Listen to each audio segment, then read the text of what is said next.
Hi, everyone, and thank you for joining us for Hot Wallet. Today we have Kristin Smith, who's the Executive Director of the Blockchain Association, which is an organization dedicated to improving the public policy environment for crypto networks through education, advocacy, and collaboration. Kristin joins us to discuss crypto regulation and what's happening in Washington. Hi, Kristin. Thank you so much for joining us today. It's great to be here. Could you tell us a little bit about yourself and what you do and why we should care about the Blockchain Association? So I'm Kristin Smith. I'm the executive director of the Blockchain Association.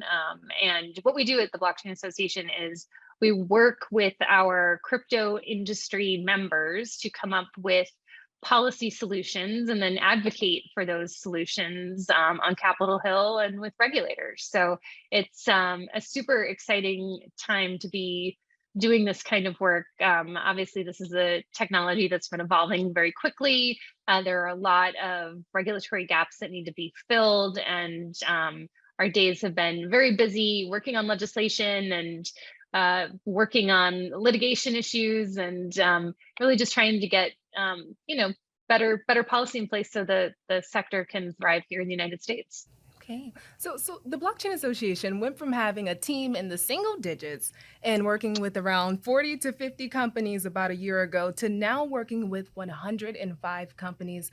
I understand we're in a bear market and a lot of eyes are on crypto in Washington, but what do you think caused this explosion for the organization? Yeah, well, I think it's sort of twofold. One is just in the past couple of years, we've seen a tremendous growth within the industry itself. We've seen new companies be launched. The ones that have been around for a while are growing. There's more people that are getting involved in this space because the sector, even though it's down this year, there's just been a lot of innovation happening and a lot of building that's been going on. So the size of the industry has grown. But also, there are real regulatory challenges that need to be addressed. And there are a couple big gaps in the laws that exist today that probably need to be filled. There are also laws that just don't really make sense for this new technology that might need to be cleaned up a little bit. And so there's just a lot of work to do to get this done right. And, the crypto industry, it's a very collaborative group. These are individuals that are used to working in online forums or often working with different teams from other organizations, to build on the same network. And so it's been great to see this sort of same philosophy be brought to Washington, where we can all work together and try to advance public policy and also do the education that's needed so that we can get to a place where policy can actually move. So you're saying there's some laws that don't entirely make sense. Give us an example. Well, like the securities laws have always been a challenge, right? Under the definition of a security, there are a bunch of things listed: stocks, bonds, things like that. There's also something called an investment contract, which is a term that's not defined in law, but was sort of outlined in a Supreme Court case back in 1946. And if you take this, it's called the Howey test. If you take this test to try to figure out what an investment contract is, it really doesn't make sense for crypto networks to be looped into that definition, but there are arguments on both sides. And so what we need to do is go back in and figure out what really is a security and what is a commodity. And when you have these decentralized networks that are operating using crypto tokens, like that doesn't feel like stock ownership in a company. So what is the right way to regulate that? And how can we clear up those definitional issues so that these tokens don't accidentally get pulled into the wrong regulatory regime? So, a little bit in the weeds, but these are the types of questions that require a lot of creative thinking and that we, are working on with our membership. Okay, so let's back up a little bit. Once upon a time, when people thought of crypto, they think of either the financial aspect or the technology side of things. And now we cannot attend a conference without hearing about regulation and policy. And I just want to know, what was the start of this? Did it start with the Ripple case or was it something else? Yeah, no, I think there have been a couple of kind of key moments that got everybody interested in the policy and regulatory discussion. I think the first one was at the end of the Trump administration when Secretary Mnuchin tried to move through a midnight rulemaking that essentially would have banned the use of self-hosted wallets if you were, interacting with an exchange. And this idea of self-custody, of owning your own assets, is really, really important to the crypto community. I mean, it's one of the reasons that a lot of people get drawn to this space, is that you can control your assets. And there was a big push to stop that effort, and we succeeded in doing it. And so I think that was kind of the first, like, oh, wait, we really need to be paying attention to Washington moment for the crypto industry. But then the real moment was over a year ago now, in the summer of 2021, when in the infrastructure package that the Senate was debating, a provision was tucked in related to the tax code that would have basically create this new broker definition that would require a bunch of individuals or Bitcoin miners or software developers to have to, report information to the IRS. And this was something that was done sort of behind closed doors in the dark of night. And it was really great because the crypto community became incredibly engaged on Twitter. They started interacting with their senators online. There was a big push to call offices, and ultimately we had several speeches on the Senate floor where people were talking about cryptocurrency and proof of stake and proof of work and kind of these complex topics. And I think the industry understood that, wow, if we band together, we can actually have an impact on the debate. And so I think that was a moment where our membership, sort of skyrocketed, because companies realized that, hey, I might not have a budget to hire someone full-time to do this, but I can team up with my colleagues in industry and we can work on these issues together. So this was kind of the start of the Political Action Committee you all launched, right? And was it intentional that you all launched this committee before the congressional midterms? It won't have an impact on the congressional midterms. So that was intentional. Yeah, well, listen, in a perfect world, we would have done this 4 years ago when we launched the Blockchain Association. But I think at the time, there just wasn't, as you mentioned, enough people within the association to manage this project. But more importantly, there wasn't the appetite within the community for political giving.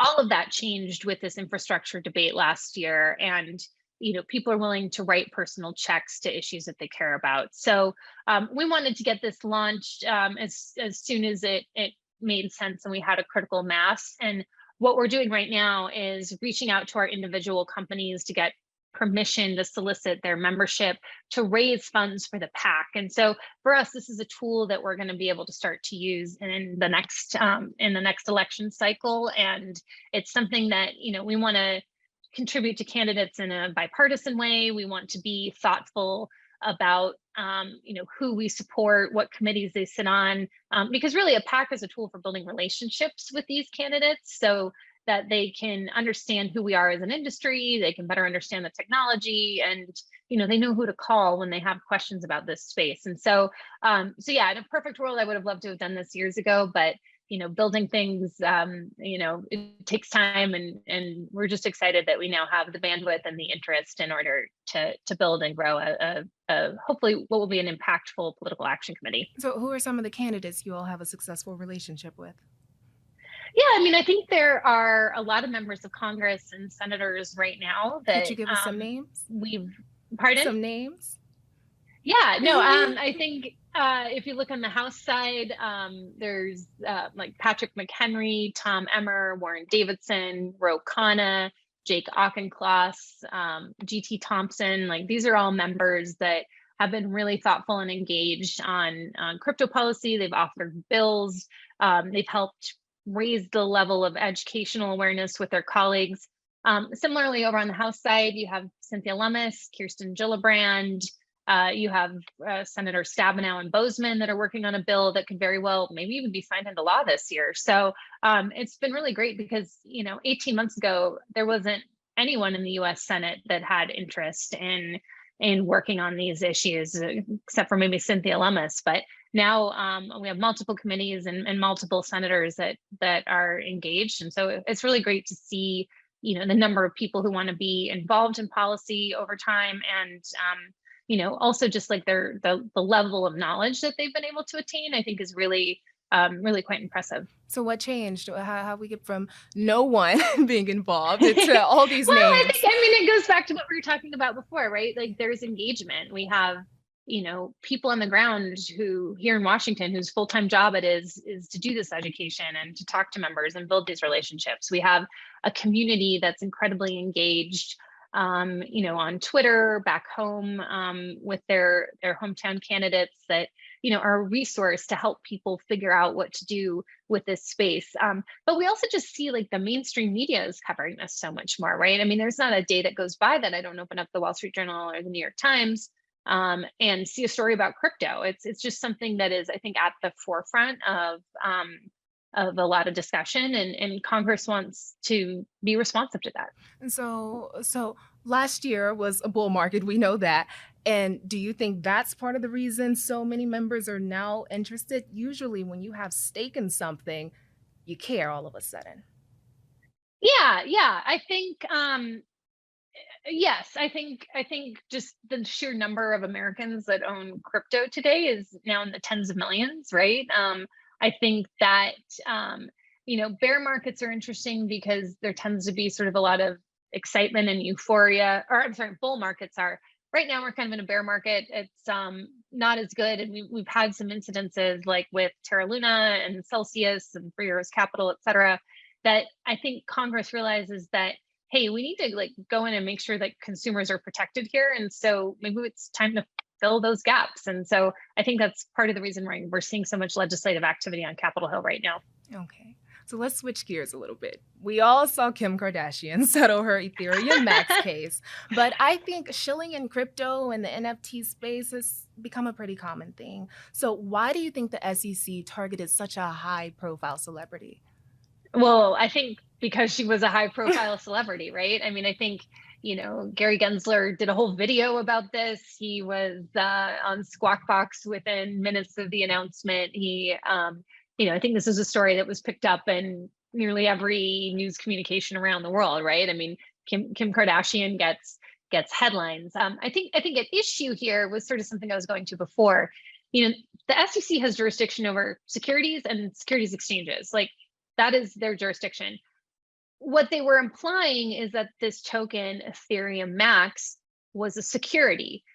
What's frustrating is that because Kim Kardashian settled, we don't know if a court would have agreed with the SEC. So we don't know if EthereumMax is a security or if it's not a security. Like nobody knows. Like there wasn't a resolution there. There wasn't legal analysis that could be useful for other parts of the industry that are trying to figure out how securities laws apply. So it's a very frustrating process this way. I think, under the securities laws, if you are touting a security, you have to disclose that you were paid and the amount you were paid, et cetera. I think Kim Kardashian did a practice that you would do for, handbags or shoes or something. She did #ad, which, implies that she was paid.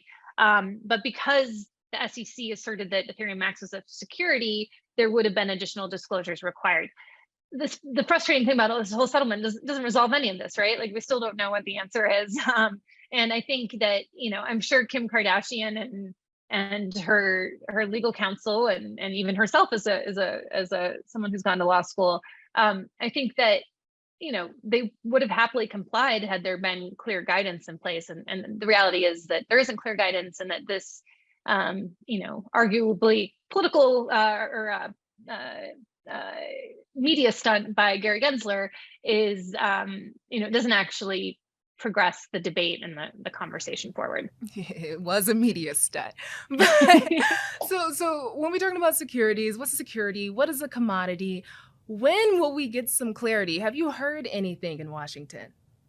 Yeah, so it's interesting. There is some legislation that is moving right now. The Senate Agriculture Committee has a bill that they did a hearing on last month, and that they plan to mark up in the committee in November.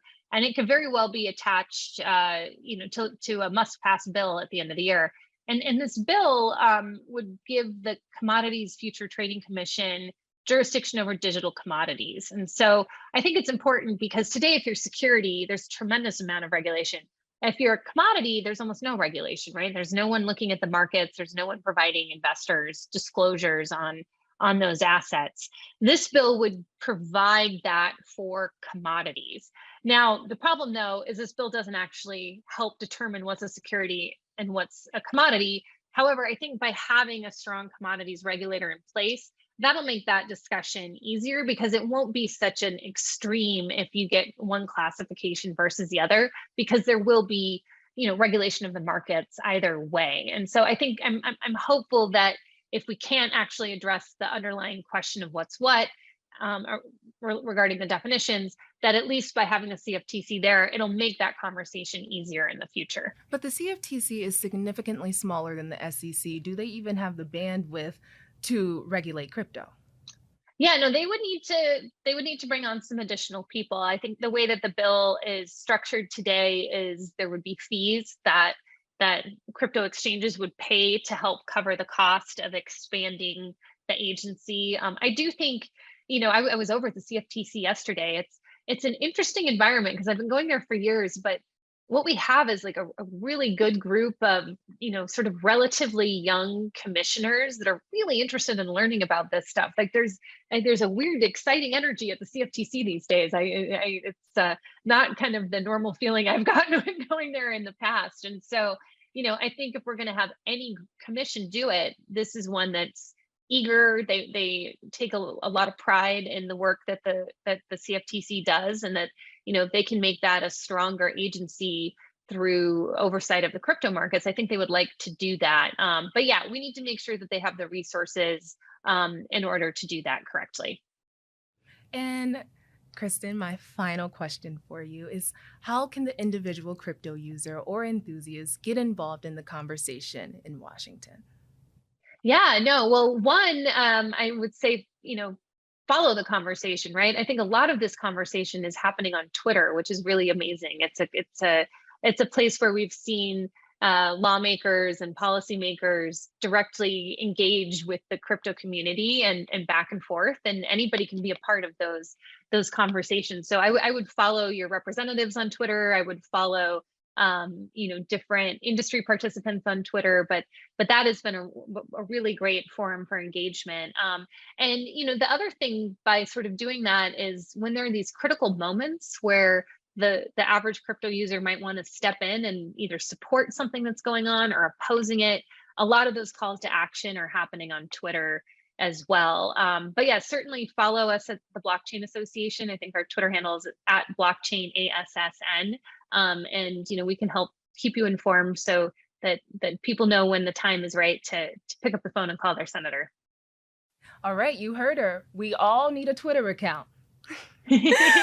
Thank you so much for doing this, Kristin. All right, thank you so much. This has been great. Yes, have a good one.